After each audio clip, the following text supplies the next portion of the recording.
everyone, and welcome to this video where I go through the topic increasing and decreasing functions. This forms part of the differentiation section of P2. So we want to look at when a function is increasing and decreasing, and that means if I have some function f of x, it's essentially a very simple way of thinking about it is when is f of x, when is it positive? When does it have a positive gradient? And when does it have a negative gradient? So I know that when the gradient is equal to 0 at the turning points, I will have these points on my diagram. And to the left and to the right, the gradient changes for a turning point. So if I look at f of x over here, I notice that to the left, I have a positive gradient. My color doesn't show it very well. Positive gradient, because anywhere, if I draw a tangent here, and I were to calculate the gradient of that tangent, it would be positive. Similarly, I will also have a positive gradient on this side. So where f of x is going uphill from left to right. I will have a negative gradient in between these two turning points. If I draw a tangent anywhere here, then the gradient of that tangent is going to be negative, so downhill from left to right.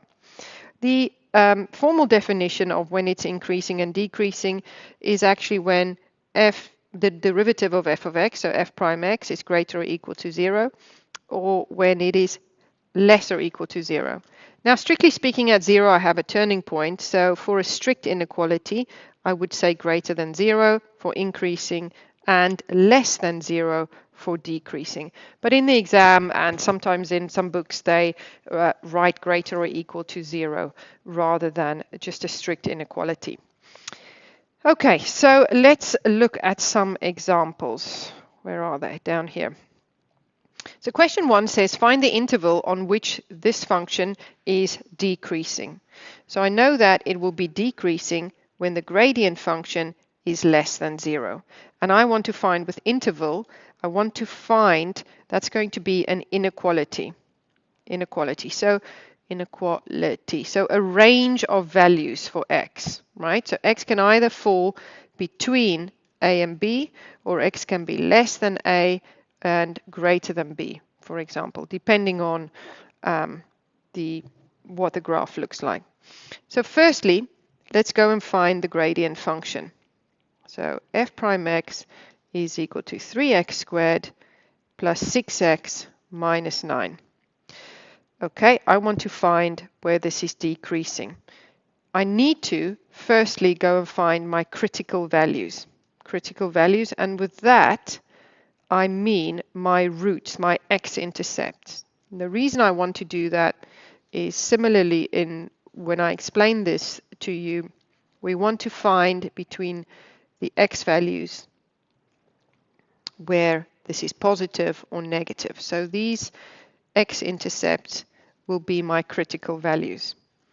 In order to find these critical values, I'm going to just ignore the inequality.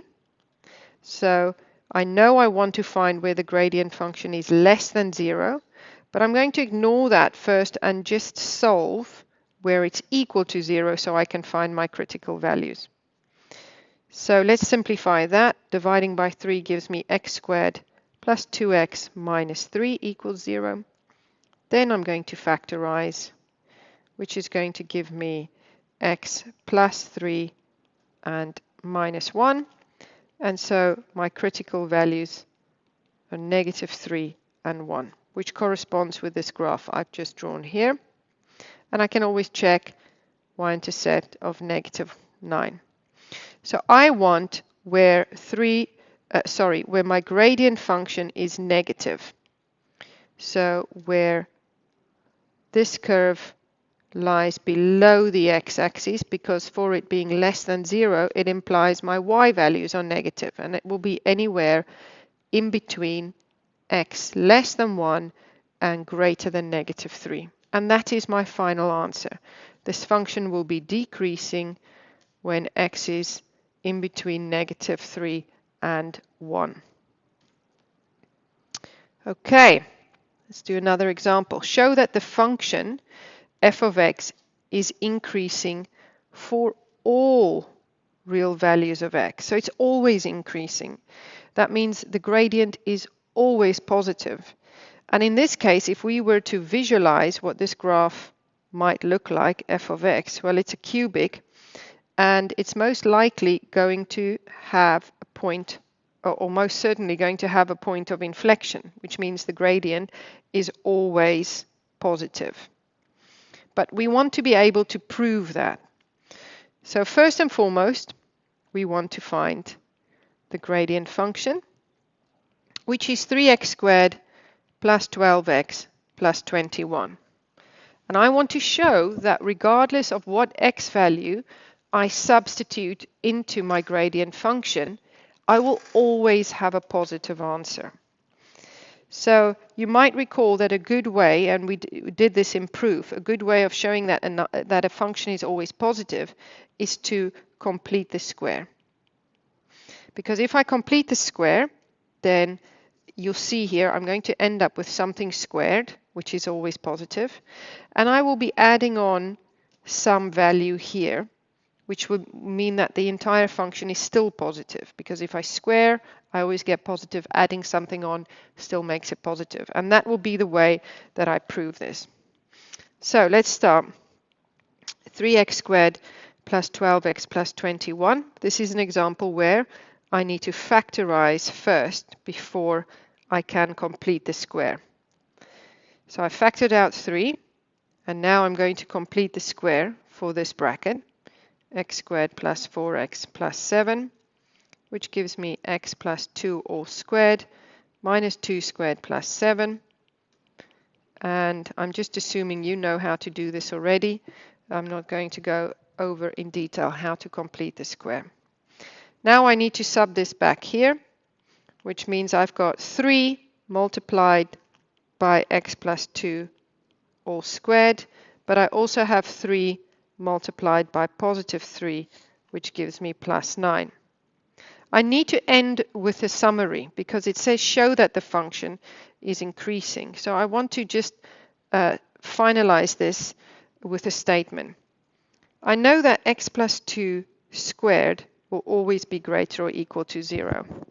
The only way for that to be 0 is if x is -2. Then I'll get -2 plus 2, which is 0 squared, which is 0. Therefore, 3 times x plus 2 squared will also always be greater or equal to 0. And therefore 3 times x plus 2 all squared plus 9, if I add something on, then it must always be greater than 0. Which means that f of x is increasing for all values of x, because the gradient function is always positive. Okay, let's look at another example. Question 3, find the interval on which the function is increasing. So I want to find the range of x values for which the gradient function is going to be greater than 0. So I'm first going to find the gradient function, 12x minus 135. Remember, I need to find my critical values so I can sketch the graph and determine where the graph lies above or below the x values. So for my critical values, 3x squared plus 12x minus 135 is equal to 0. Turn it into an equation. Divide by 3 to simplify things before I factorize. And then I can factorize this. I get x plus 9 times x minus 5 equals 0. So x is -9, or x equals positive 5. Now if I sketch this, -9, positive 5, graph will look like this. I always check it with the y-intercept. Yep, that corresponds -135. Okay, I want where my gradient function is greater than 0, which is going to be here, where it lies above the x-axis. So it will be for any x value greater than 5 or any x value less than -9. I will have an increasing function. And so that is my final answer. Okay. One more question, and this is a past paper question. I am given y equals x squared minus k root x, where k is a constant, and they tell me y is decreasing when x is equal to 4. Find the set of possible values of k. So first I need to understand what that means. It's decreasing when x is 4. Now decreasing is when my gradient function, dy by dx, is less than 0. So this question tells me when dy by dx is less than 0, this question tells me that dy by dx is less than 0 when x is equal to 4. And when I find that and sub in x equal to 4, I should be able to solve for k. So the first thing we need to do is I'm going to write my function in such a way that I can differentiate it. So change the root to x to a half. I find dy by dx, which is my gradient function. That gives me 2x minus a half k x to the minus a half. Now, I know that this is less than 0 when x is equal to 4. So I'm going to sub that in. When x is equal to 4, 2 times by 4 minus a half k times by 4 to the minus a half is less than 0. So that gives me 8 minus a half k, and 4 to the minus a half, well, laws of indices says this is 1 over 4 to the positive a half, which is 1 over the square root of 4, which is a half. So that means I'm just timesing by a half. And then I simplified 8 minus 1/4 k less than 0. So 8 is less than 1/4 k. And then I divide by a quarter on either side. So k is greater than 32. I need to write this the right way around. There we go. I have solved for k, the range of values for k. I hope this is useful. If so, give it a like. If you have any questions, feel free to let me know.